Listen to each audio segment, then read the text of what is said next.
Thank you for joining us here on the Neutral Zone. I am Phil Milani, joined as always by my esteemed colleague, my partner in crime. Really, the best way to describe this person is my everything. It's at Aric DiLalla. Phil, what's up? What's going on, dude? I'm surprised you're here today. Why is that? I thought you'd be just cowering in fear in the corner of your house. I'm not afraid of really anything. What would you? What, are you afraid of Kevin Durant or no? No. Oh. Eric, that was a nice move by the Suns. I'm not going to lie. Yep. Okay, this was a good move because they're like, we're in win now mode. Oh, yeah. But guess who else is in win now mode? Tell me. Your Nuggets. Oh. Nikola Jokic. Yep. Yeah. Bones Highland. Well, we'll see what happens. As we're recording this, it's ahead of the trade deadline. Yep. So we're not sure what the future holds here, but I like the Nuggets, and I like how their roster matches up with the Suns. So you like Jokic, Murray, and Gordon versus CP3, I'll just say this.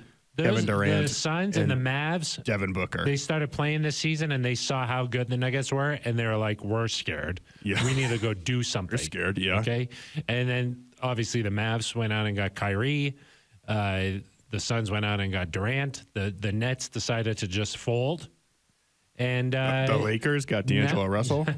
And now they're going to see if they can match up with the mighty Nuggets, and we'll find out. Yeah. So you're still guaranteeing a title. I'm not guaranteeing anything. Oh. I'm not guaranteeing. I'm just saying I really like the roster construction of the Nuggets. Got it. And I think that they all fit each other well, and they play well as a unit together. And we'll have to just see if there's like enough basketball to go around for like a Booker and a Durant. And we'll have to see if Chris Paul stays healthy. I mean, I could talk about this for the whole podcast, but this is more of a Broncos podcast. That's true. But Slightly. I thought Slightly more. we should start with the news. That is. I think people care what we have to say about everything. You went to sleep on Wednesday night. You woke up Thursday morning, and Durant was on the Suns. I don't sleep. Oh, that's true. Yeah. That's true. Maybe like 30 minutes here and there. Oh, kind of like Plug in. Leonardo da Vinci. Did he do that? Well, he like slept just like a little bit during intervals throughout the day Oh, that's nice. instead of one big sleep. Yeah. Smart. That way you don't miss anything. The big sleep. Yeah, the big sleep, exactly. Yeah. You can miss some stuff. How would you say Leonardo da Vinci, compares to some of your other favorite Leonardo does? Oh, like DiCaprio? Yeah. He was in the news this week. He was, yeah. He has a similar, You guys have similar belief taste. system as you do. No, I don't think That's so. not true? No, I think he's kind of like, that's like a Phil Milani I don't know. special right there. Tremendous hair on Leo. That's true. You know, Thinning out a little bit. A big fan of his movies. So, Inception. Oh man, Wow. can you even handle that movie? No, I don't even know what's happening. How many times did you have to watch it? I've only seen that one time. So you have no idea what happened. I don't have any clue. The Revenant, really good movie. I'm afraid of things, so I didn't watch that. So The Bear. You got to watch. You of course love The Departed. That's a great one. Yeah. Catch Me If You Can. Catch Me If You Can. That's great. Tom Hanks. Yep. Wow. The guy, his resume. I mean, It speaks for itself. yeah, it go up against anybody. That's true. You know. But he's taking a little heat. He has taken some heat. Maybe you guys can connect and. But I think that they're denying the relationship. That's true. So That's kind of the strategy you took too, right? just deny. Yeah. It's true. Eric, should we talk a little Broncos? Yeah, I guess so. Of course, last week, the Broncos made it official. Sean Payton, the 20th head coach in franchise history. Earlier this week, he was introduced to the media, really to the world. That's the true. It Broncos wasn't head just coach. the media. It was to the world. It was Broncos country. Yeah, which is more like Broncos world. Bronco land. Yeah, exactly. And he had a tremendous press conference. He did. I think that you should be really excited if you're a Broncos fan about the things you heard. This guy took control of that room. He took Dominance. command. There's going to be no doubt, Phil, around here about who's in charge. Yeah, exactly. And, who's going to set the tone for how things are going to happen. Yeah. And I think a tone setter. Yeah. And I think the message was you're either going to fall in line or you're not going to be here. Yeah. It was spicy, and I liked that. Do you think everybody's going to be in line? Well, I don't know. Yeah, we'll have to see. Hard for everybody to be in line, right? That'd be a long line. It could be really long. That'd be a really long line. Yeah. And there's some new guys who have to get in the line. It'd be like they have to you make some room for that. And me when we're like trying to stand outside the Peter Millar store and wait for it to open. Long line. Yeah. But when we the stay. new fall catalog comes out, and we're like, gosh, got to get that we're cashmere. there. Yeah, exactly. Yeah. But we stay in line. Exactly. We don't leave. Phil, I would say Peter sets the tone, and we're in line. Yeah, exactly. Phil, I would say that one thing I enjoyed, based on how we interact on this podcast, we don't take shots, Phil, but we'll take a jab here and there. We go to the line. Yeah, exactly. Push it. Mr. Sean Payton, he went right up to that line too a couple times. Sometimes, do you think he crossed it, or do Double you think jabs. that he? No, I liked it. No, yeah, he I liked pushed them it. all. I like it too. Yeah. I liked all of them. Yeah. He said, I think one of my favorites was, I don't think the fans will have to count down the play clock for us this year. Yeah, that was a good one. A little tweak, a little Yeah. twist. Who is that tweak at? I think former Broncos head coach Nathaniel Hackett. Yeah, I think so too. Actually, He I also don't took a think. little- I just kind of Yeah, know that. you know that. I Yeah. use my brain and I know that. Yeah. He also took a little bit of a jab at D'Amico Ryans. That's true. Said he must have been talking to Lewis Hamilton, Yeah, which was because a tweak kind of at D'Amico, and also a little at Lewis. maybe unintentionally at Lewis. Also, I think at Ian Rappaport, Oh yeah, that's true. because Ian was the one, of course, who, and we're fans of Ian, but he reported the Broncos had reached out to D'Amico at the last second. And then Greg Penner, George Payton denied that. That's true. Any other tweaks he did? He said that he's the last person who needs Tweaked to Russ be, a little bit. Oh, he tweaked himself. Yeah, and sort of the league. Yeah. It was just. I liked it. It was amazing. I do think that Sean Payton press conferences will always have like a Edge. nugget here or there Yeah, where I you're like like, oh, that. that was good. That was nice. Yeah. As ours, got to be ready. You got to be ready for You that. got to be ready to go. And Phil, last thing that stood out to me, we spent all last year talking about this rivalry between the Chiefs, the division Oh, yeah, rivals. he handled that Nathaniel well. Hackett, just his message was kind of, I don't hate anybody. I have love in my We love heart. everybody. We're looking forward. Too much energy with hate. Yeah. And like, hey, I have a lot of respect. Sean Payton comes out and says, I never want our division opponents to win anything. Yeah, he said a good day for the Broncos is a Broncos victory and the other three lose. Yeah. I agree. Yeah. Yeah. Nice. I mean, that's So accurate. I like that. I like that tone. That'll endear him quickly to fans, I'm sure. If you're a Broncos fan out there, there's no way you're not rooting for the Eagles, right? Correct. Well, You have to root for the Eagles, no matter what. Really, no matter what, if you ask me. Derek Wolfe, former Bronco, is rooting for the Chiefs. Let's see. That makes me Angry. disgusted. Yeah. Yeah. You know what I mean? Yeah. Makes me want to go shoot a mountain lion with a bow and arrow. With a bow and arrow. Yeah. He made sure that everybody knew it was bow and arrow. Well, you got to. I think that makes it a lot more impressive. Really? Well, then just have it. I mean, we don't need to go all the way into that. Because but I there's at think least it's probably crossbow, right? Oh, I don't know. I don't know. I don't know anything about hunting at all. At least you got to be able to like. I pull don't the think thing that you back, right? pull an arrow like Robin Hood and fire it. And Oh, you don't think so? I could be very wrong. I think you pull it, and then there's like a mechanism where it kind of like locks back. Oh, got And it. so Then it's you e- fire a trigger, though, to like shoot it, right? Oh, I don't know. I don't know. Maybe some of our hunting listeners can tell us. I just don't know anything about it. Gosh, I haven't used a bow and arrow since I was at Boy Scout summer camp. Like when With I the was, suction cup, and it just... it's a real arrow. It's a real arrow. Oh, got it. It was. Okay. But you would like pull it back, and there was kind of like it would hold it in place a little bit, and you would still have to let go though. Did it have a scope? No, I No. don't think so. I wonder There's if like a they're- little line you would look at, and it would kind of tell you where it was supposed to go. But Yeah. So, yeah, but he, of course, was roommates with Travis Kelce. I mean, when they're doing this, what is it, the biathlon, Oh, yeah. right? The Yeah, skiing. where they cross-country ski and then they have to hit the target. Are they hitting a button? I don't think that's a bow and arrow, is it? Oh, well, there is one Oh, with yeah. a bow and arrow. Is there? Yes. I think. I Maybe don't it's know. just a gun. Yeah. There's one shooting where they lie down on the ground. Yeah. But And they that's gotta really hold- hard because they you gotta got to hold their control your breath. Yeah, exactly. Yeah. You got to be very well conditioned to do that. That's true. We would be good at that, I think. Of course. Get in the gym. Which Broncos player do you think would be the best at biathlon? Jerry Jeudy, maybe? Oh, yeah. Got kind of the frame for it. Yeah. Yeah. You'd be able to I bet calm his- down. Yeah, he's probably really calm. Yeah. Justin Simmons kind of has the same sort yeah, of frame. could be. Yeah. Nice. Yeah. Yeah. He's in really good shape. He could probably go long distance on some cross-country skis. Exactly. Yeah. Some nice winter sports. Get up into the mountains. It's true. Yeah. Eric, of course, you're a big downhill skier. I love it. Yeah. I kind of feel the need for speed, you know?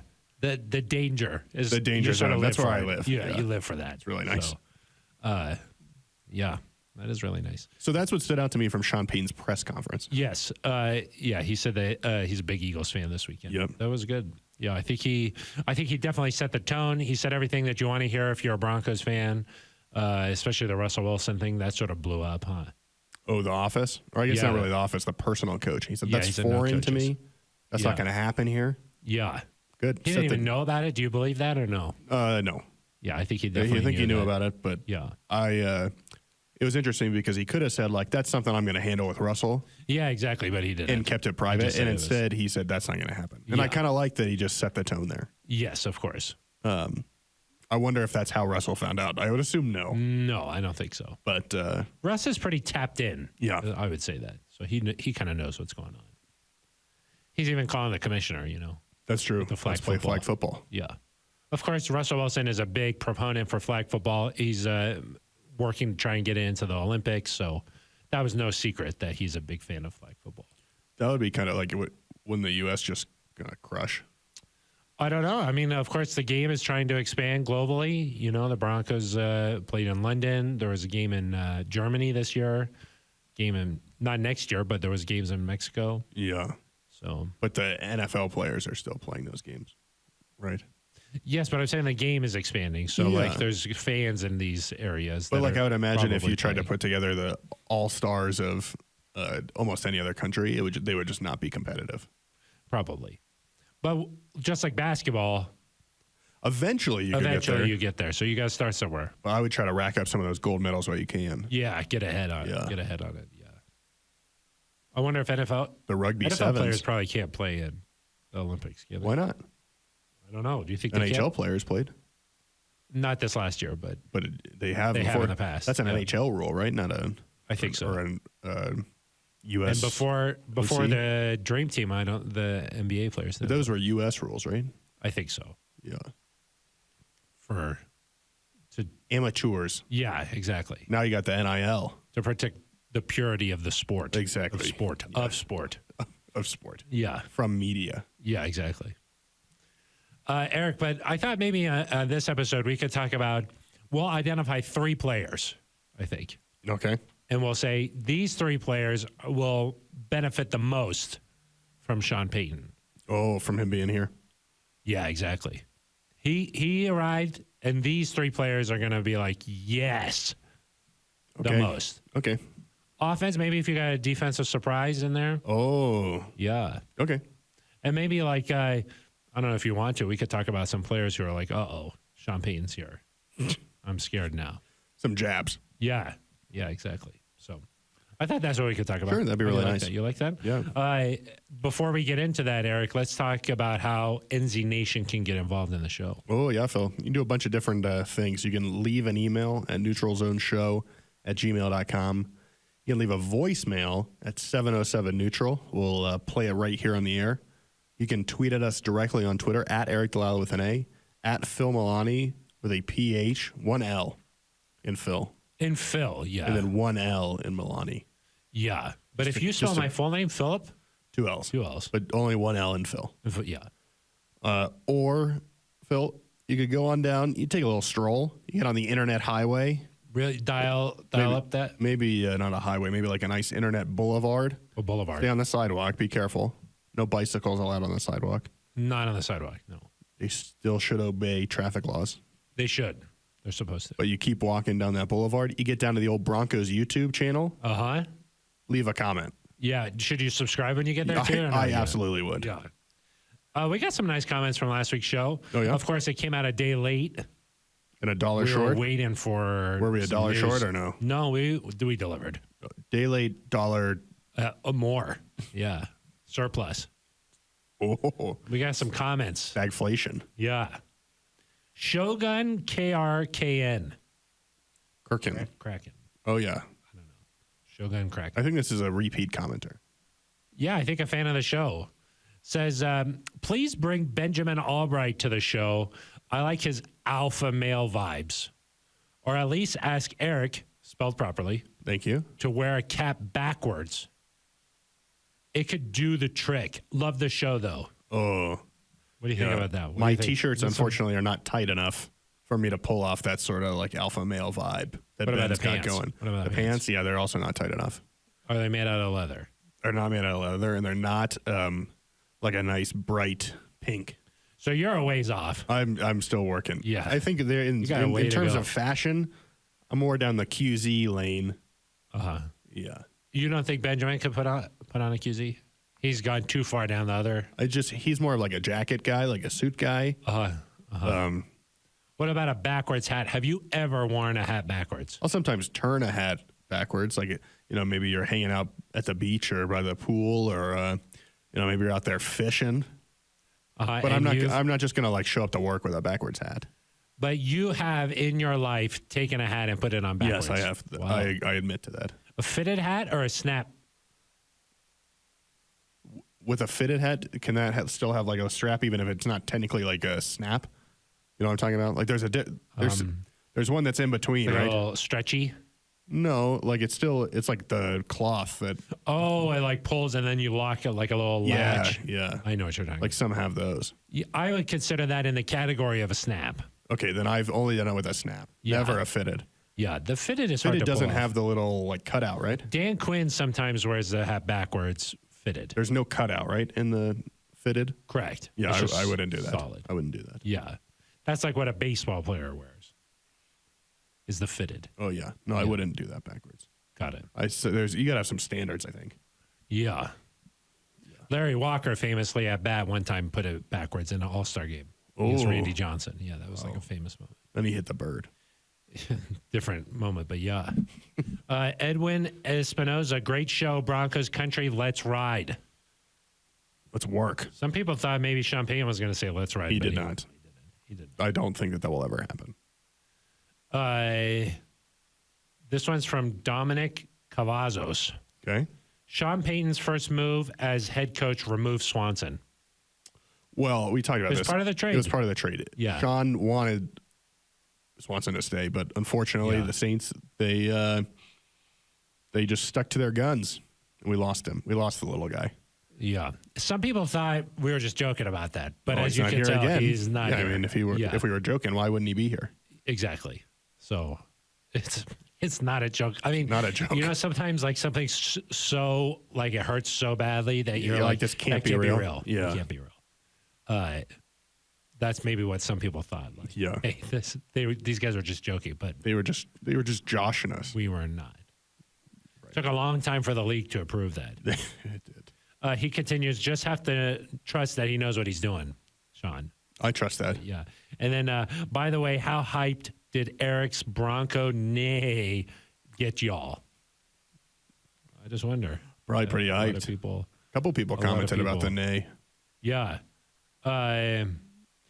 Michael Pack. Hey, Phil and Eric with an E, but ends with just a K. So What? close. ERIK. So you got both of them wrong? It's just, Maybe it's a joke. I don't know. It's possible. Why is it that we're always stoked this time of year only to have our heads hanging at the ends of the year?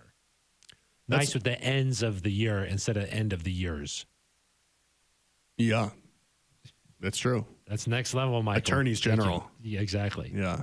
Thank you. That's one of those questions where you're like, stop asking questions. You know, it's like a little too on the nose, too detailed. Hit it. You're like, too much. Yeah, you've like cut to the core of somebody. Jeremy, sounds good. A coach's show, Eric and Phil. We're still working on that. We're working on it. We got to get him on here. Panorama Black. All one word. Panorama Black. These two are the best. Thank you very much. Thank you. And then the last one here is from Ron C. 531. You guys need smaller mics. All you can see is your nose and a pair of eyes. Is that true? For you, I think. Mine's in a nice place today. I can go up here, though. Yeah. Maybe what if I took it up here? I think it's Maybe better you if can't people hear don't me as see well. as much of your face. Less face? Less face for More you. just For hair. you is good. I try to just show off the hair Less a little hair. on this. Too easy sniper. Too easy sniper. It's just a weird camera angle. Lol. Lol.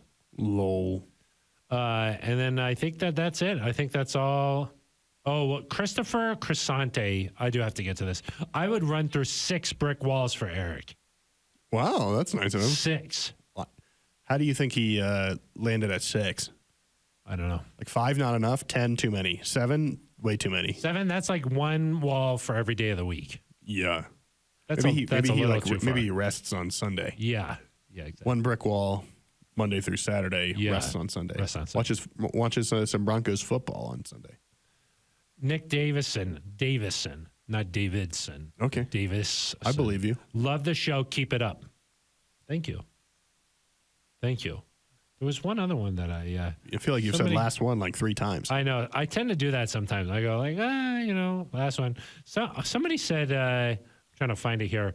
Somebody said something like, loved how you kept it all on topic.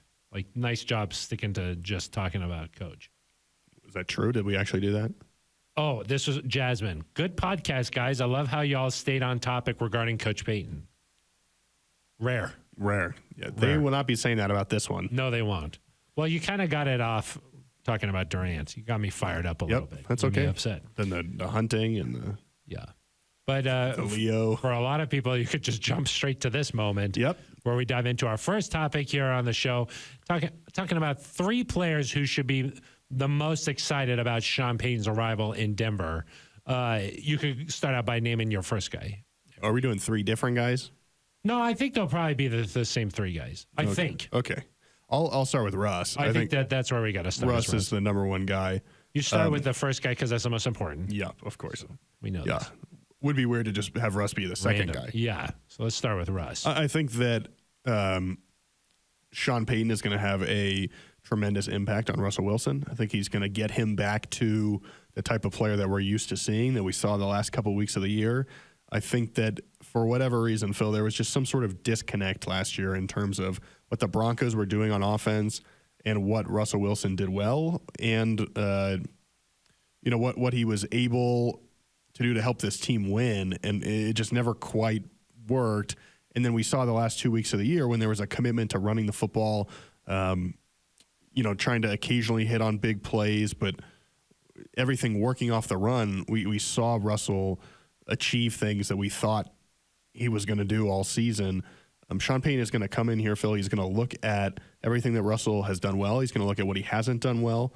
And he's going to build an offense that highlights those strengths. And what I really liked that Sean Payton said was, I like to look at, and Bill Belichick is very similar in this regard, I like to look at what my players do well and highlight those strengths. And some coaches focus on, hey, here's what you don't do well, and we're going to try to either improve that or we're going to minimize it. Sean likes to just build things off your strengths and really accentuate those. And I think that's going to be a big help for Russell. I don't know that he's going to jump up and be a top 3 quarterback, but I would fully expect him to be back in the upper half of the league and playing like a guy that you expected him to play like. And I would guess, Phil, early next season, midway through next season, all the way to the end, a lot of people are going to be like, maybe we were a little quick to close this book on Russell Wilson and just deem him washed up like so many around the league have done. The people with the hot takes, you think they're going to be backtracking? I think there's going to be a little bit of backpedaling. I mean, think back to, I think it was 2014 when Tom Brady and the Patriots got blasted by the Chiefs. And was it Kellerman? Max Kellerman? Oh, yeah. He was like, it's over. Brady's done. Everybody always wanted to be like the first person to be like, I knew this was when Brady was going to be done. And then Brady won 3 more Super Bowls after that. It never happened. And so I'm not saying Russ is going to go win 3 more Super Bowls, but I do think you're going to see a lot of people next year being like, Russ was not the problem here. Yeah. Let's see. Drew Brees was never a Pro Bowler before he started working with Sean Payton. Yep. Then he was a first-team he was a one-time Pro Bowler in 2004. One time. But then once he started working How many years? Huh? How many years? Was he a Pro Bowler? No, was he playing before, Sean? Just to give people some context here. 5 years with San Diego. There you go. And then he in 2004, he was a Pro Bowler. But then his career really took off starting in 2006. He was a first-team All-Pro. He threw for 4,400 yards. That led the league his first year with Sean Payton. 26 touchdowns, 11 interceptions. So this thing could catch on quickly. I'll just say that. Then Breeze proceeded to make the Pro Bowl every year from 2008 to 2014, and then also in 16, 17, 18, and 19. So he made the Pro Bowl a lot. Yeah. And I think that relationship really took off. You know, like those two were inseparable. They seemed to like really get along very well, and there was a special connection there. And I think we've already heard that Russ and Drew, they both live in San Diego. They've connected a couple of times. And I think that Russ is the kind of guy who is going to embrace this, and he's going to be all in on everything that Sean says. So I think that there probably is nobody better out there to come in and help Russ. We've heard Russ say that Drew Brees is somebody who he watches a lot of film of and says, hey, here, I like to study this guy. Obviously, there's similar stature, but not game, really. Right. Game is a little bit different. But I do think that Sean is, like you said, is going to be able to come in, design something to give Russ every opportunity to be successful in this offense. And I think you just got to be excited if you're Russ. I mean, now, for the first time really in your career, you're playing for a head coach who's like this offensive genius. You know, and so I know last year we talked a lot like, hey, Russ has never played with this many weapons before. We were a little bit off on that one, but Sean has proven that he gets the most out of these guys. He can design a scheme to fit these guys. And you mentioned Bill Belichick. I mean, both of these guys came from the Bill Parcells tree here. So there's going to be some similarities to what Bill likes to do and Sean. And I think that if you're Russ, you just got to be fired up for this. But also, our friend Ed Werder, he talked to Drew Brees, and he said that, like, it's not going to be easy for Russ. Like, he's got to come in here and work. Yeah, no doubt. And we know Russ is going to work. And Sean Payton mentioned that. He said, I know he's an extremely hard worker. That was one of the things that stood out to him. I think one of the other things that stands out to me, Phil, is that obviously Drew was younger when Sean started working with him, but Drew Brees played until he was 41 years old and was 9-3 that season. And so yeah, I think, you know, Drew Brees' game changed as his career went on a little bit. Sean was able to adapt and, you know, meld the offense to something that fit him. And so I think that's good for Russell too, is that, hey, well, I think he'll be 35 near the beginning of next season. His game might be different 2 or 3 years from now than it is this fall. And so to have somebody like Sean Payton be around consistently, that doesn't mean you have to have wholesale changes, but to just tweak things here and there to get the most out of Russ. Sean's shown that he can have success with an aging quarterback. And granted, where Russ is now is not, I'm not saying he's old by any means, but in a few years, you're getting up there toward where guys used to retire. And so you're going to have to change things a little bit. And so I think having Sean Payton will help in that area as well.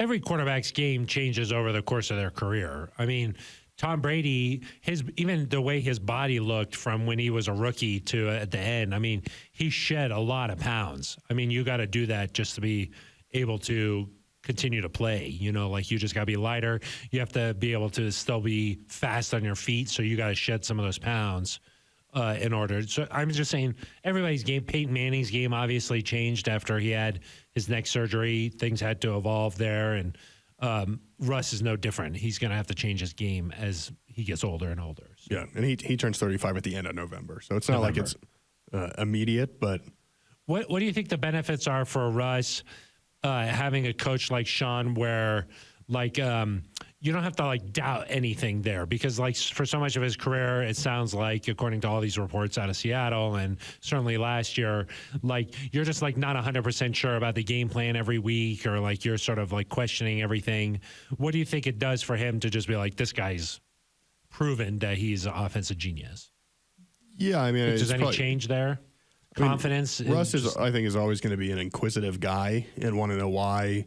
Yeah, things are being done the way they're done, and I'm sure he'll continue to have input and you know, kind of raise his opinions about things if he likes this play, doesn't like this play. I mean, I think someone was talking about how Drew, you know, Sean used to go to Drew late in the week and say, hey, what are you comfortable running? What should we get rid of for this week? Maybe they get to that point with Sean and Russell. I don't know if it'll be like that immediately. But yeah, maybe there's a little bit I think there's inherent belief from Russ, from everybody on offense that this guy knows, from everybody on the team, that this guy knows what he's doing. And if we just do what he says, we're going to win football games. Yeah. And I think that hasn't always been the case the last few years. And this is not just Russ.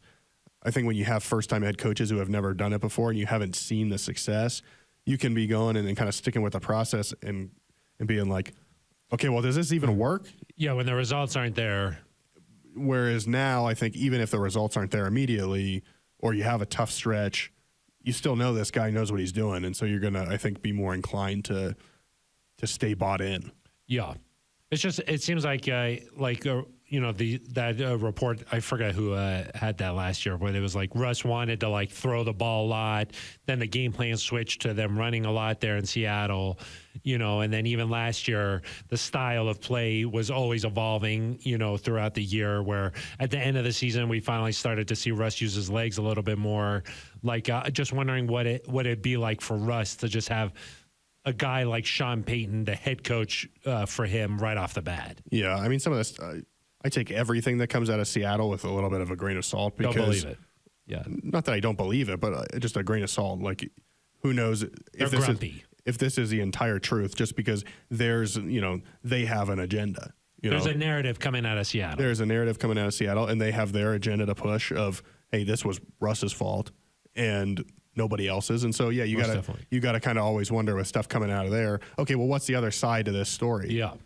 And then last year, you know, was that, to me, that wasn't necessarily Russ. It was more, hey, did this coaching staff know what they were doing in terms of putting a plan together? Because it was changing all the time. I go back to the wristband deal, and I've brought this up a lot, but you're in week 6, and they're like, we thought we'd try this to see if it worked. Yeah. And to me, I'm like, why didn't you know that already? Yeah, exactly. And so, know it. you know, you're seeing all these different offenses. You have 3 different play callers. The Broncos were just changing things consistently to try to figure out, hey, can anything work?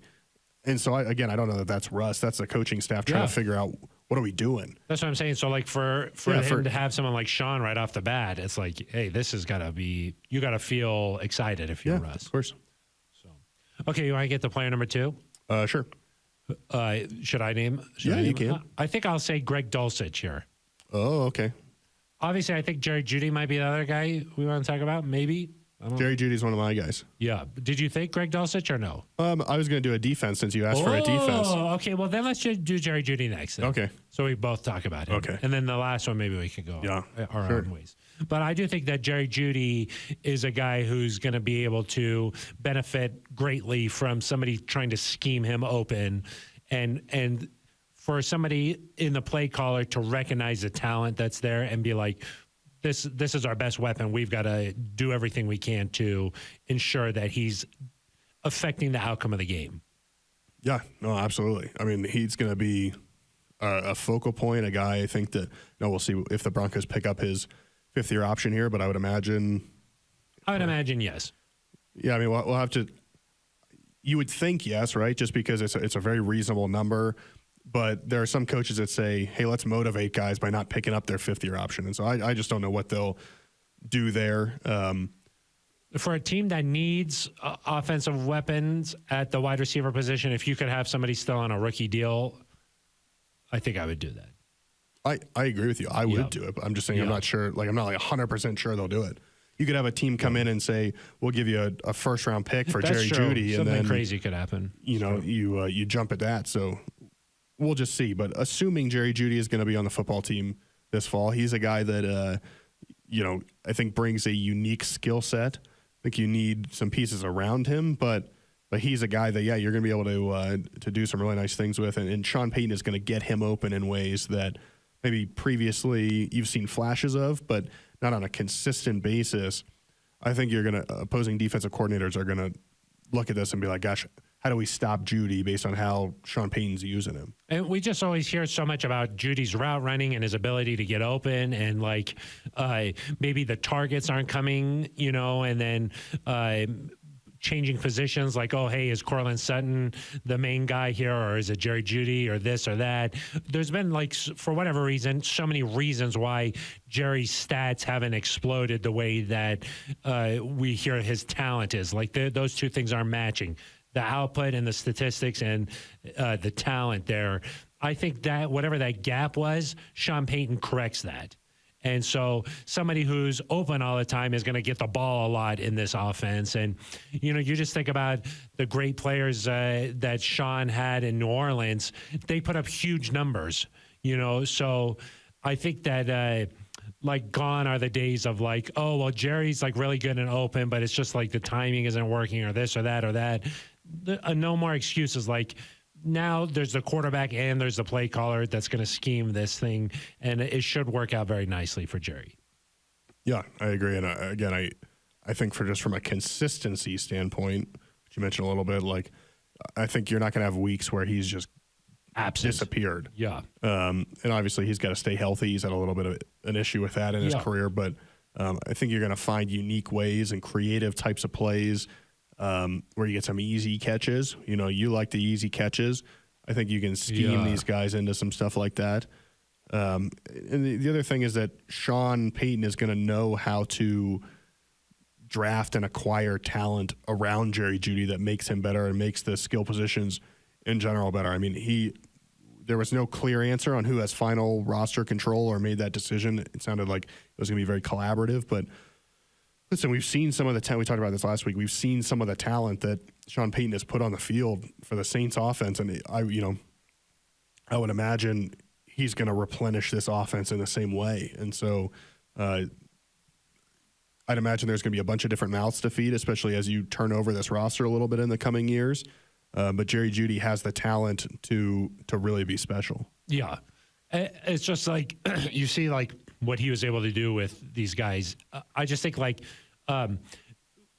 he just doesn't get targeted enough in the past, Jerry Jeudy hasn't, or different issues that just his stats just haven't matched the talent. And I just don't think that's going to be a problem anymore. Alvin Kamara, I keep referring to this, but 6 touchdowns in one game. Yeah. Let's get Jerry 6 touchdowns. Different position, but position. But the scheme, you would think that over the course of that game, they'd be we need to stop Alvin Kamara now. Yeah. And there's just, you can't do it. They should do that with Jerry Jeudy. Broncos should have players score 6 touchdowns every game. Yeah. Why didn't they do that with Alvin Kamara every week? Sometimes it's probably harder than other times. Oh, got it. Probably. But they should do that with Jerry Jeudy every week. Every week. If they can. What is 6 times 17? A lot. 102, is it? No. 60. Is that right? Yeah. 60 and then times nice. this. Yeah. Well done. 102. Yeah. That's a lot of touchdowns. That's 1 point on the Wonderlic. Yeah, exactly. Thank you. We've been taking that in the office. We have. Just to make sure. We've been getting 60 out of 50. Yeah. How do you think that's possible? I don't know. They're kind of just curious how we're so smart. They called you after, right? They were how did you do that? How's that possible? Yeah. You had 12 minutes. I finished in 4 minutes, and they were like, how? Did you cheat? This guy's cheating. Oh, well. Well, Greg you can't Dawson. You can't measure greatness just by a little test like that's that, true. It can't contain you. Oh, that would be. Yeah. That would be silly to even think that. Yeah. Okay, but now, player number 3 for me is Greg Dulcich. Okay. I just see that position being a major factor in this offense, and I think that there were times where maybe Greg Dulcich wasn't. Well, first of all, he's got to stay healthy. He's got to figure out that hammy. That hammy, get that hammy right. Get the hammy right. But if he's able to stay out on the field, I think there were times where maybe he disappeared, and he should just be a matchup nightmare. And so there should never be a game where he just disappears. And I feel like there's maybe some similarities to Jimmy Graham there that. Obviously, Jimmy Graham is a sensational talent, and I don't want to just put that on Dulcich. But I do think that if the situation works out right, he could be that type of a player for this Broncos offense. Yeah. So I just see greatness for Dulcich. The one thing I'll say is that when I think of Jimmy Graham, I think of red zone, and I think of dominating down there inside the 10-yard line. I got some numbers for. Oh, okay. Yeah. Share them with me. 2013, he had 16 touchdowns. That's a lot. Yep. 16 touchdowns. led the league that year. He was a first-team All-Pro. But in other seasons there in New Orleans, as a rookie, he had 5 touchdowns. His second year, he was a Pro Bowler, had 11 touchdowns. His third year, 9 touchdowns.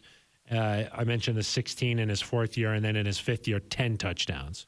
So he scored a lot of touchdowns. Yeah, he was 6'7" also, which he's helps. a big guy. And so that's the only thing where I wonder, and he was 270, I think. 259. 260. Okay, so essentially 260. That's where I yes, Albert O maybe. Right, like Greg Dulcich is not built the same way that Jimmy Graham is, and so that's the only thing there that I'm like, I wonder if they need that big target that can go up and get a ball in the end zone. You know, you're throwing a jump ball on the back line. I can think of Jimmy Graham again and again and again coming down with those plays. I think of Dulcich more, hey, get him in space. Fast. In the open field, and he's going to be, too big to cover or too fast for a linebacker, too big for a safety. We say it all over and over, but he's going to be a guy that can make plays in space where I just don't know if he's going to have that touchdown total, because I think in the red zone, maybe Sean Payton goes out and finds a guy that's a little bit bigger that can, I think of like a Mo Alley Cox in Indianapolis, a big guy. You think of, some of these former basketball players always like the box out, the Antonio Gates, the Tony Gonzalez. Yeah, but I think that so Dulcich is 6'3", 245. Yeah. So not as tall. 4 inches shorter. 4 inches shorter. But 245 is nice. It is. But that's like the difference between 4 inches. It's a big difference. It's the difference between you and me when we're standing up. I feel, though, that the game has changed a little bit, and in the red zone, speed is a bigger factor than it had been when Jimmy Graham was catching all those. Don't you feel like? Yeah, I mean, I still just think that when you're down there, especially when you're on the 5-yard line or you're inside the 10 and it's cramped down there, you're going to have a hard time finding space. You just don't see as many fades or toss-ups or that kind of stuff. You see more of what the Chiefs do, where there's a lot of motion and there's these quick get to the sideline, that type of a thing nowadays when you get down there. I mean, not everybody. Teams still throw the fade. They still throw those jump balls. They still run these the quick out where you got to box out the defender. Yeah. Listen. It really well could be Greg Dulcich who fills that void. He's not the same player as Jimmy Graham, but with the, I think Greg had 2 or 3 touchdowns this year, or 2. I think he had 2. They both came against the in SoFi. Yeah, and then he had that long catch against Jacksonville that almost, and they were all kind of in stride. Yeah, and he was wide open. Yeah, and so I just want to see his game. I want to see the red zone impact before I'm ready to say that he's going to have this huge jump. So you think so you're saying Dulcich bad season, I'm saying good season. I'm not saying bad season. I'm saying Greg Dulcich, not yet Jimmy Graham. Just splash coffee all over my face. I'm upset. Yeah. I'm not going to say he's Jimmy Graham, but I could see could you envision a world where he has 8 touchdowns next year? No, you can't see it. Until you see him do it, you're not going to believe it. I could see 5 touchdowns. Okay. 8 is a lot of touchdowns. 8 is a lot of touchdowns. Nobody on the Broncos has had 8 touchdowns forever. I think Tim maybe got there one year. Oh, well, that would have been 2 years ago, right? Yeah. I think he had 5. Something like that. 5 or 6 maybe for Tim Day. And that would be the 2021 season. Yeah. I think he only had 5 or so that year. But yes, 8 is a lot. Tim had 6 in 2020. 6. So you're probably going back to 21. No. That was 5. I thought that was his he had 5. 5. So 6 and then 5. So we're going back to 15 then? Or 16. 16. Cortland Sutton has never had more than 6. He's not a touchdown machine. No. But he's got the size, you see? He's a guy that I think could benefit more in terms of the red zone. Yeah. I mean, you're probably going back to Emmanuel Sanders or Demarius Thomas. That's what I'm saying, yeah. And so, to say that Greg Dulcich has, I think he could do it. I imagine if you're saying Greg Dulcich has 8, he's probably not even in your mind in this hypothetical. He's probably not the leading touchdown receiver, right? I think that him and Judy are gonna like take off next year. That when it was official, Sean Payton's the head coach. Those are the two guys I thought about. I was like, whoa, I could envision them having 2 big seasons. Yeah, but of course, this team is going to change a lot from I could see Judy where it is getting right to 10. now. You could see Judy getting 10. Yeah, but the Dulcich is just a little. It's a little much. He's got to stay healthy. That always hurts these numbers, as you know. Yeah, Sack numbers, touchdown numbers. not being healthy. If you're just not out there, you can't do much. That's true. So he's got to get out there. But I could see 8 for him, and I could see 10 for Jerry. It's a lot, man. That's a lot of touchdowns. But that's what I'm saying is that I think Sean likes to identify like, hey, these are my playmakers. We're going to get them the ball a lot. That's sort of what I'm saying. Like, I don't think that it's going to be like spread over. Like, I don't think you're going to see a bunch of guys with like 3 to 4 touchdowns. I think you're going to see like 2, 3 guys really elevate themselves from the rest of the pack. Is that how it was in New Orleans? In my mind, that's how it was. That's how I think of how things That's were how you there. think about how it was. But Drew Brees also threw a lot of touchdowns. Yeah. So who knows, really? there were a lot of touchdowns there. I can look up some of those if you want to start talking for a little. So this is not like revolutionary by any means because he's already the best player on the Broncos, but I do think Sean Payton being the head coach, I think could give Pat Surtain the second, a really good chance of winning Defensive Player of the Year. Just because you think they're going to be playing with the lead a lot. I think they'll be playing with the lead. You know, if it ends up being Desai, who's the defensive coordinator, he's a guy who has secondary experience. I think that when you're trailing, you've got to take more chances as the opposition. So I think Surtain will end up with more interceptions. I think it was a little fluky that he didn't get he ended up with 2 or 3 this year. I think he did not have huge numbers. I think he'll have more this season and continue to play at that level. He had one in the Pro Bowl. Obviously, that counts. Nice.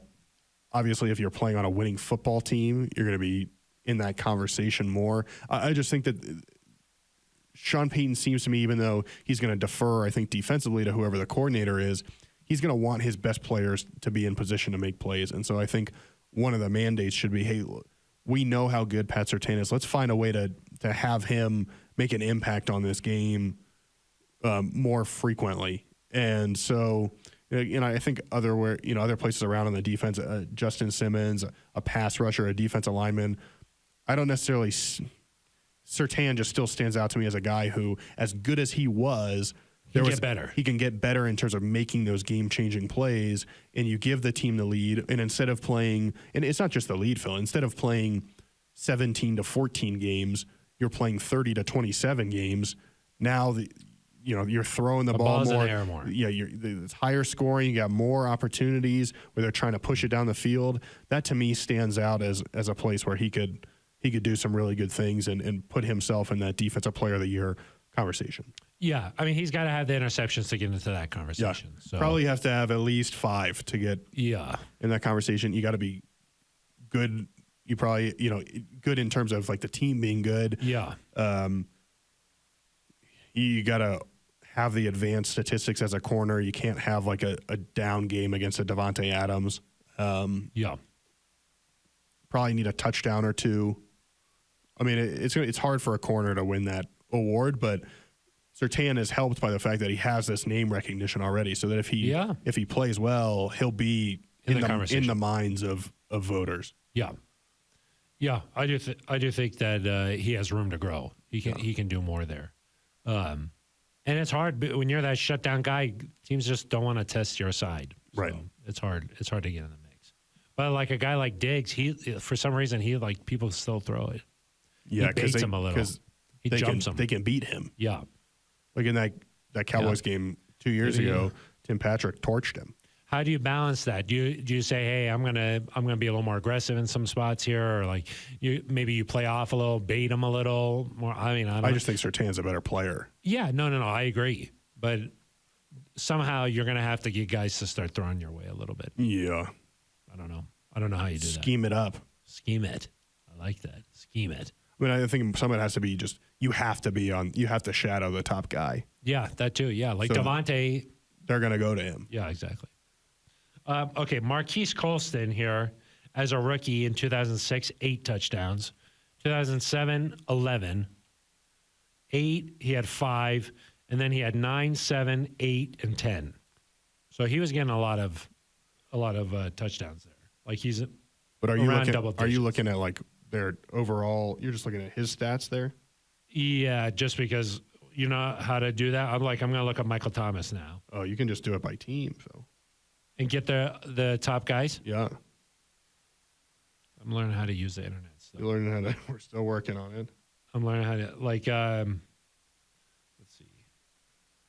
Michael Thomas, not like around 9 touchdowns all the time.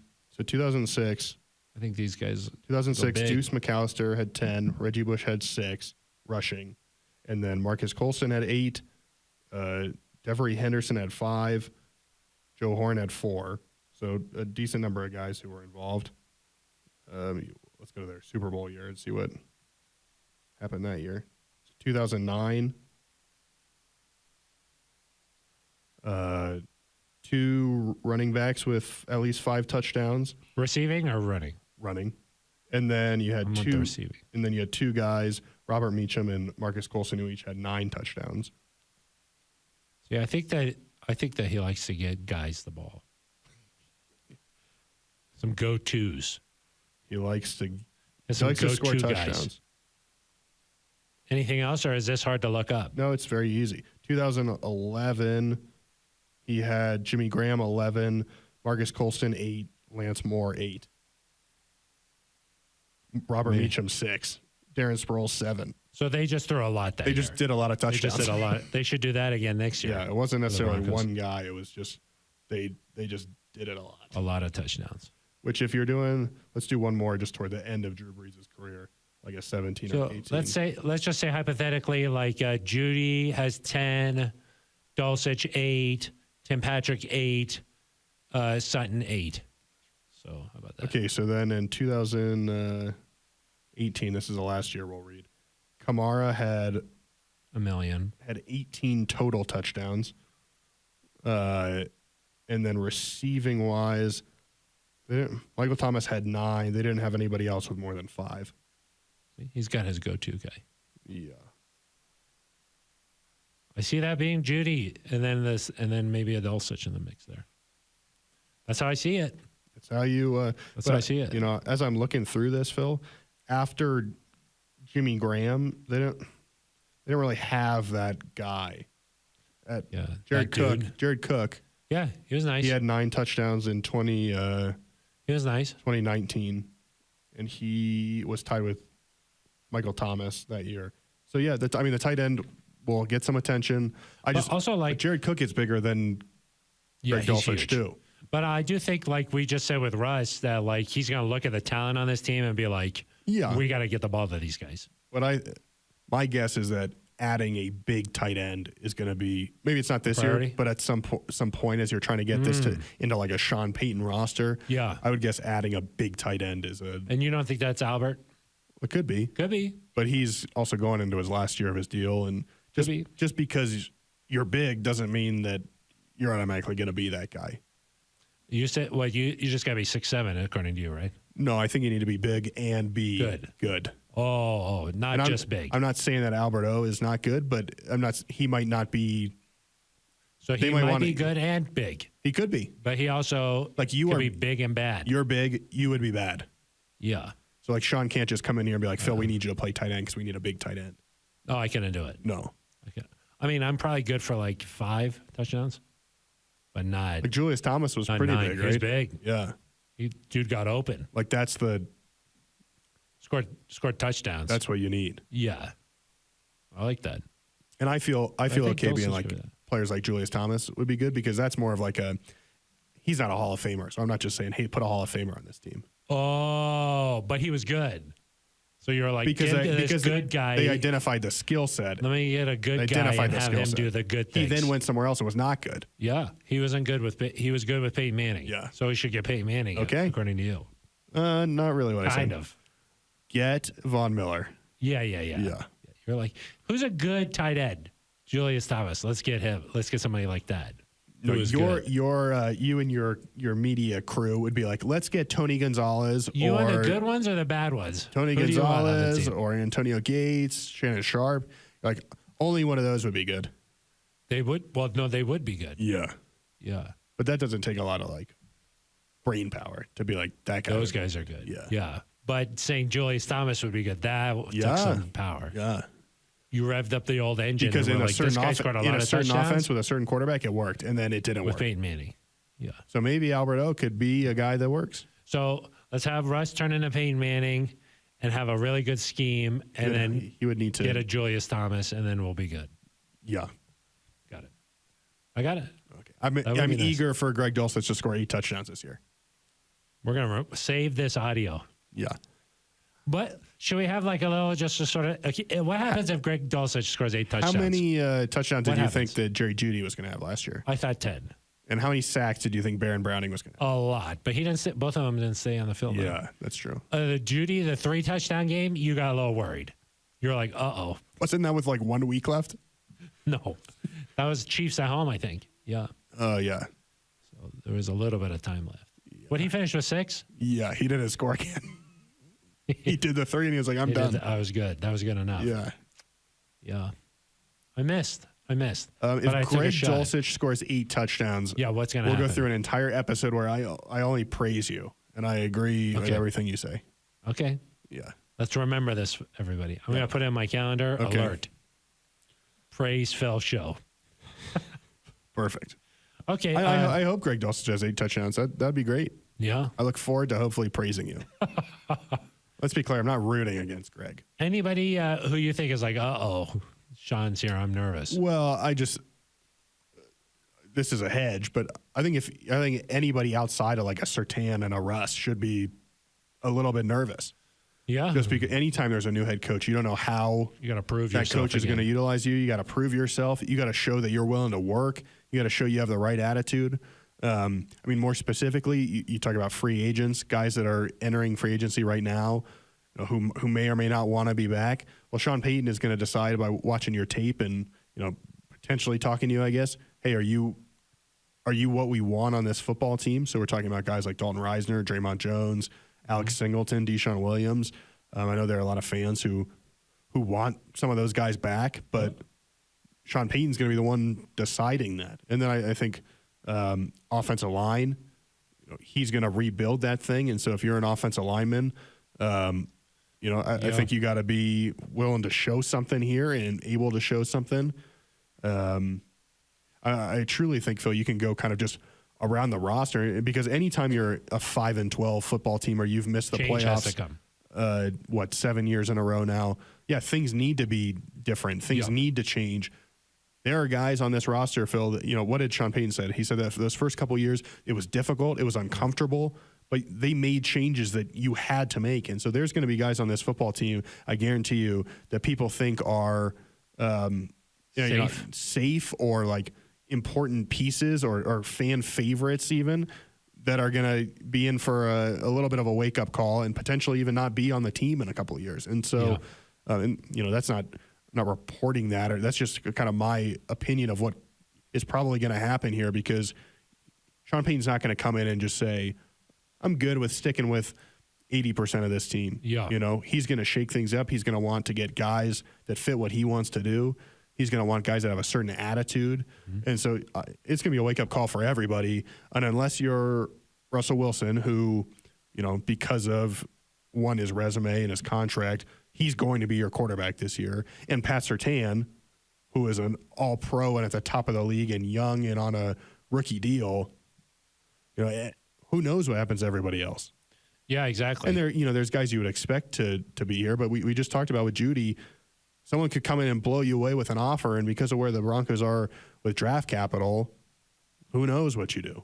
Yeah, exactly. The Broncos only have 5 picks right now. Yeah. So you would think that maybe they'd do something to just give some more picks somehow. Yeah. You think of this like receiving core. They're going to have to address. You got Cortland Sutton, who I don't think lived up to expectations that he wanted to. KJ Hamler, who certainly has not met expectations. Tim Patrick's coming off injury. A lot of question marks. They could choose to significantly revamp that group. Yep. Most definitely. edge rusher. You did not get the production you needed there after Bradley Chubb was traded. You could choose to revamp that group. I mean, this is going to be, Phil, a very interesting offseason in terms of who stays, who goes, who's brought in, who's maybe put on notice. And Sean said that, look, we're going to watch the tape and let the tape determine what happens here. So, but every coach wants their type of a guy. Yeah. This is what I believe this player is supposed to look like. And I'm going to go out and find guys that fit that. That's sort of that's just how head coaches work. Nathaniel Hackett did it when he came in here, and Sean Payton's going to do it now too. And by all accounts, Sean Payton is like this master motivator. Maybe that's not for everybody. So maybe there's going to be some button in the heads with some players, and guess what? He makes the decisions. Yeah. So it's going to be an interesting offseason. This team might look a lot different than it is, on day one versus when we're talking right now. And teams look different anyway, right? Like each year, you've got 30 players on your 90-man roster, 30 to 40 to. I mean, it's different anyway, and so it's diff. From year to year, you've got big change, and so people last year were like, "Oh, George Payton's first year. George Payton's turned over 60% of the 53-man roster." That happens every single year, just because of contracts, other decisions that you make, and so to me, it's less about the number of players and who it is. Exactly. Hey, do you make a big time move to send a message that like this is not going to be tolerated here? Or we're not bringing this guy back, or hey, we're going to trade this guy who previously was a contributor for us.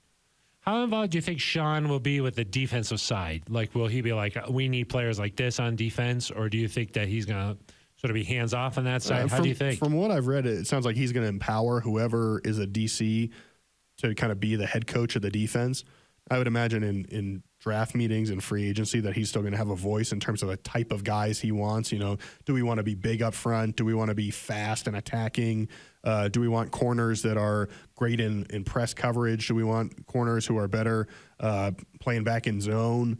I think he'll have thoughts on those specific things, and ultimately he and George are going to make the decision of who they're taking. It's not like whoever the defensive coordinator is going to come in and say, hey, we're taking this guy with the first pick of the third round. So I think he'll be involved in terms of, what types of guys do we want? Take some advice from whoever the DC is, obviously consult with George, and then make a decision of who you want in here. Because just like sometimes, like in the past, like Vic Fangio was like, he was the defensive coach, and then the offense was just sort of a different deal. Yeah. I just wonder if it'll be. Sean's going to have to be involved with the offense more because he's calling the plays, and he's going to be intrinsically involved with that every week. Yeah. But I'm not worried. Like he's done this long enough that you're not oh, how is it going to work with the defense? Yeah. And granted, they never had I don't want to say never, but they often had some good defenses. Yeah, they didn't often have or always have incredible defenses. Yeah, but they had some good. Yeah, some talent there. Yeah. Cam Jordan. Yeah. The year they won the Super Bowl, I mean, they did a nice job against Peyton in that Super Bowl, Eric. That's true. Tracy Porter. Yeah. Kind of cheated with an onside kick. I don't know. That was a sort of genius. Yeah. It was unexpected. A nice call. Hank Basket dropped it. You would think basket. Tough. Yeah. Get it in the basket. The basket had a hole in it. Yeah. But I just, some of these things, Phil, that we talked about last year, who's going to run the defense? How's the special teams going to work? How's he going to split his time? Who knows? I just don't. You don't worry about it. I'm not worried about it. Yeah. I'm not even going to think about it. Yeah. When I think about things, that's not going to be one of the things I think about thinking about. You're going to be like, how is it possible so many people had so many touchdowns? That's what you're going to worry about. Yeah. I'm going to be like, how is it possible? How are we going to, is there going to be a game ball shortage because of how many guys are going to have to get a game ball? Yeah.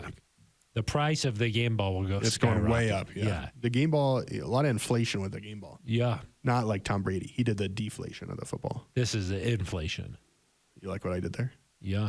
It was kind of an economic and football reference at the same time. Wow. That's why crazy. You come to this show. That is why you come to it. Yeah. So that's true.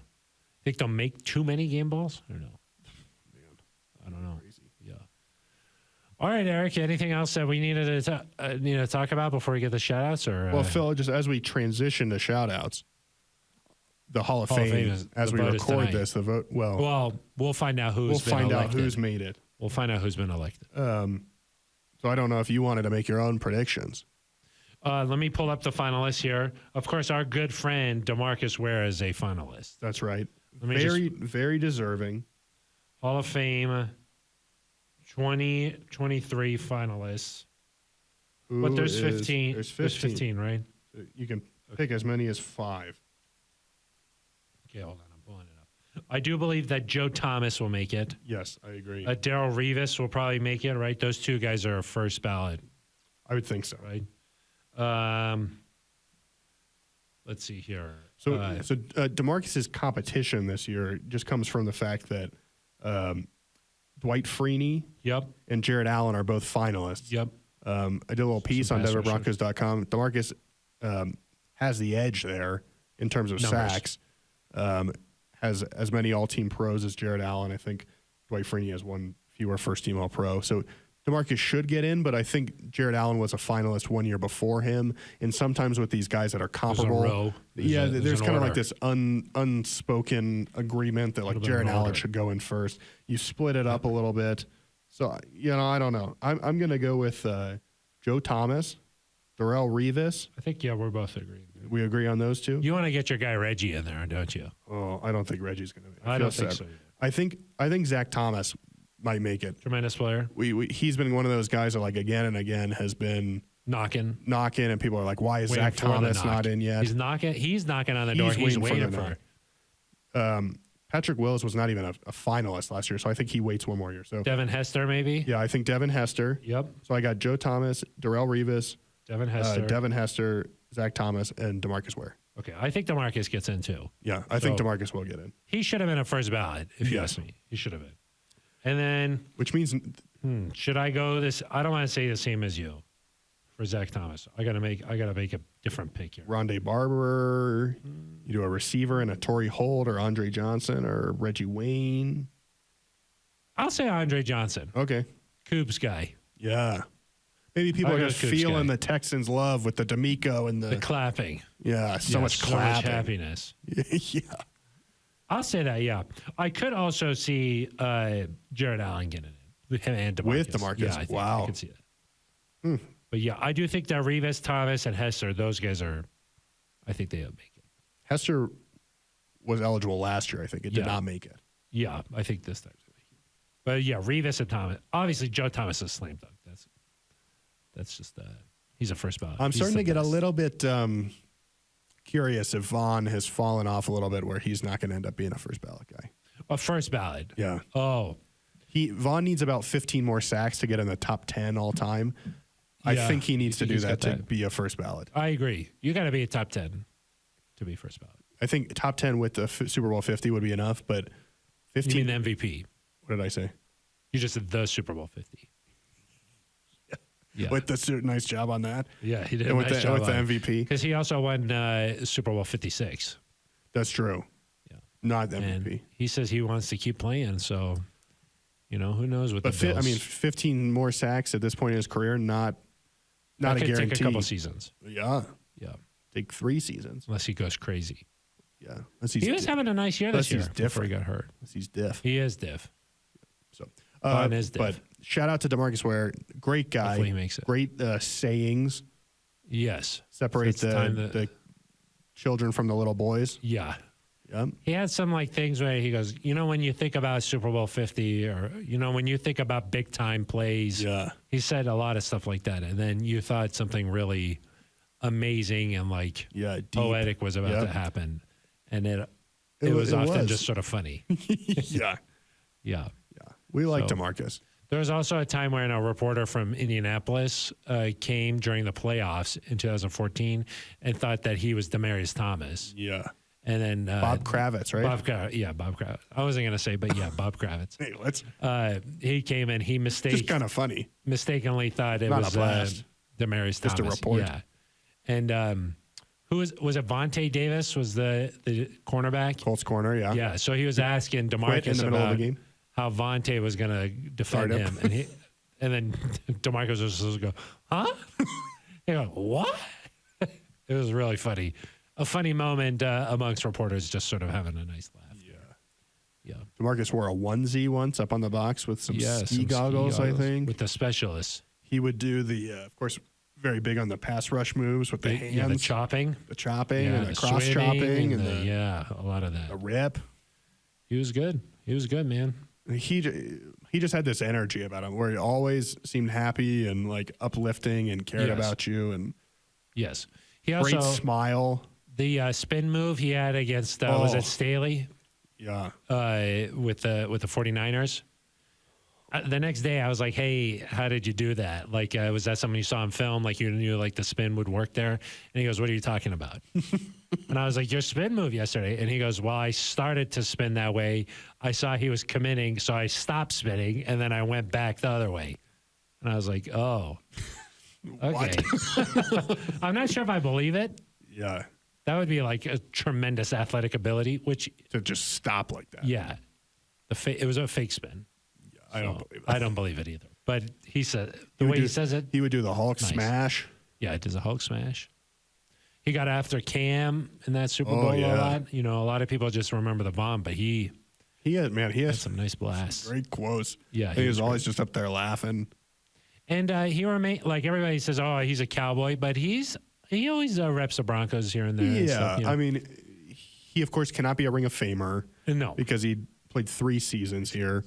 Yep. Probably would have been, maybe if he had one more nice season, you consider he's right on the edge, maybe just because he was a captain of that Super Bowl 50 team. But I mean, he's going to be remembered as a Cowboy. But he because he was a captain on the Super Bowl 50 team, because of what he helped Vaughn do, it was a big, he had a big impact on Vaughn's career. Like when they have Super Bowl 50 reunions, there's no doubt in my mind that he'll be there. Yeah, well, because they said that Payton was the sheriff, and he was the deputy. That's what he likes to say. So hopefully DeMarcus gets good news this evening as we're recording this. Yes, and if you're listening to this Friday morning and he didn't get in, then what were they thinking? What?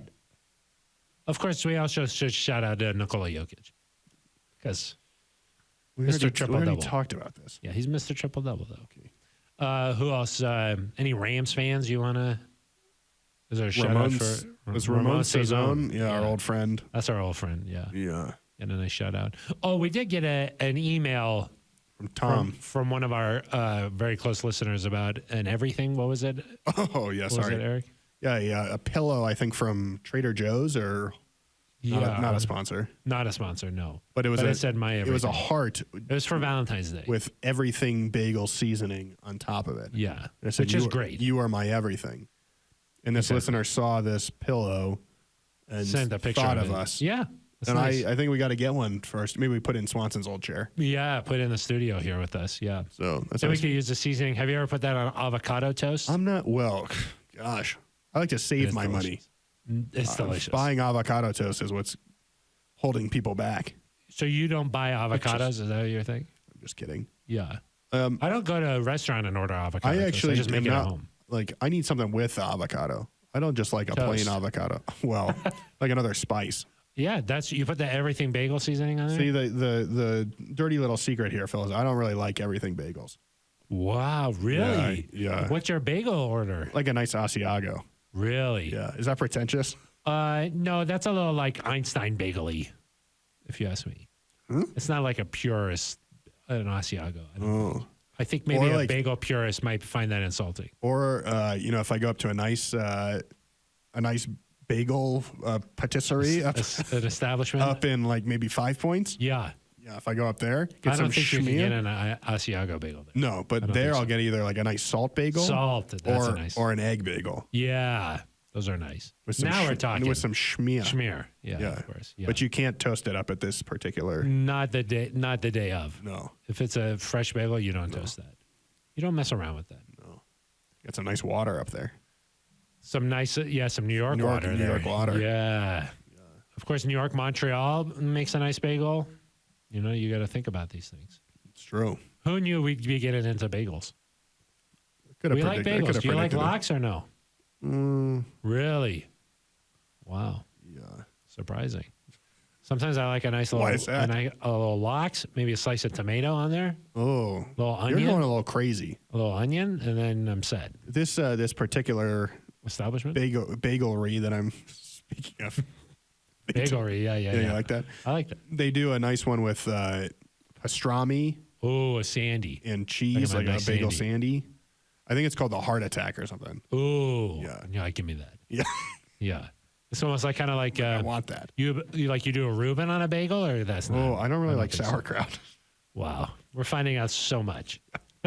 People were curious. We don't know what's going on anymore. Yeah. So, but yeah, Jokic. So Yeah. Speaking of bagelries, Bagelia. yeah,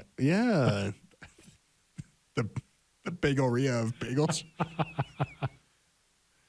We know our friend Liz Gerald's enjoys this particular yes, establishment, of so we course, should yeah, shout do have to her shout out. Yeah, the community. And maybe just we send our regards to New Orleans, where Ben Swanson is. Yeah, we pour out a little paint. We don't drink it Maybe we'll make a phone call and see. if we can get him back. Yeah, what do you think? I'm not doing might that. take- I'm it not might doing it cost- till next week at least. No, I got it might plans. cost too much. We'll have to see. Phil, you got a Super Bowl prediction to close things out here? The Eagles. Yeah. Yeah, and I like the Eagles. I like them. I like it 31-24. Okay. I'm going to say 56-10 Eagles. 56-10, huh? Yeah. Mahomes throws 4 picks. And how many? What about the Hurts? How does he do it? Hurts, 56. I think that means he's got 9 touchdowns, right? Hurts. That would be 63. Yeah, Oh, yeah. 9 times 7 is 63. Yeah. He's got Would you say 56? He's got 8 touchdowns. Yeah. Yeah. You could do 8. Sorry. That'd be He's got nice. 8 touchdowns. Yeah, no 2-point conversions. No. all Well, just you don't standard. want to rub it in. Standard, yeah.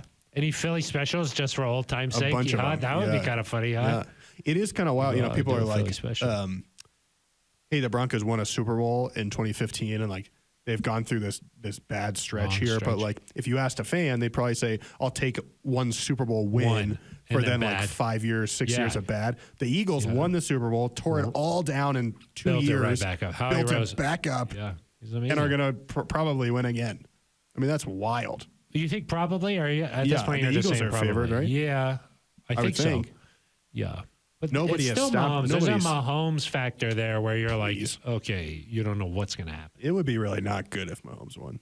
That would be really terrible. Because then you go from like, oh, the Chiefs have just. I think after time you forget about if you were in the Super Bowl and you didn't win it. And you didn't win it? Oh, yeah. Like you forget Like that you they think Peyton lost to the Manning. Bucks. Like when I think of Peyton Manning, I'm like 2 Super Bowls. Yeah, of I course. don't think of like Yeah, 2 yeah, Super Bowls and 2 Super Bowl losses. Or with Brady, I'm not like 7. What does he have? 7, 6? I I don't. think He's he has 7. been I into think he a has lot. 7. I'm like think he's got 7. 7 wins. I'm not thinking like 10. I Those don't. 2 Giants ones stick out though, just because of the way they happen. Yeah, but I don't think of like In the Philly 10, special, 10 appearances. I don't think that either. And so, John Elway, you think about some of those losses though. I Yeah. would say. but I think with Mahomes, like if you got to the end of his career and you were like, even if he made 4 Super Bowls, if he only won 1, you'd look back and you'd be like, okay, we got away with that. Okay, if you were a That's Broncos true. fan, If, you'd be if like, Mahomes only wins 1, you'd be like, that wasn't so bad. that was fine. But Yeah. if he wins Multiple. this one, and then Yeah. you're like, okay, well now he's won 2. He's when you're won. in the 2 winners club, that's He's won different. 2 of the last 3, right? Yeah. He's been to That would this be many. good. That would not be. Or Was no, it not 2 out of 3? 2 of 4. Yeah. Sorry.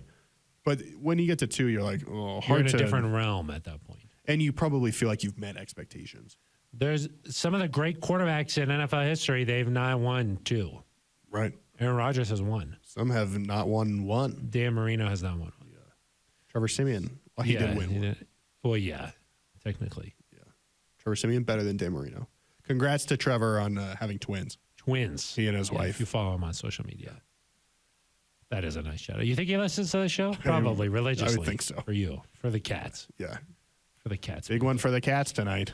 Yeah. I'll be- Last thing on the Super Bowl. Would you rather them get blown out like that, or would you rather something Yes. really heartbreaking happen and then they're just devastated, like where they're just like thinking about the one moment over and over and over and all off season? I liked like when Tampa just blasted them Got it. because you were like, they weren't even close.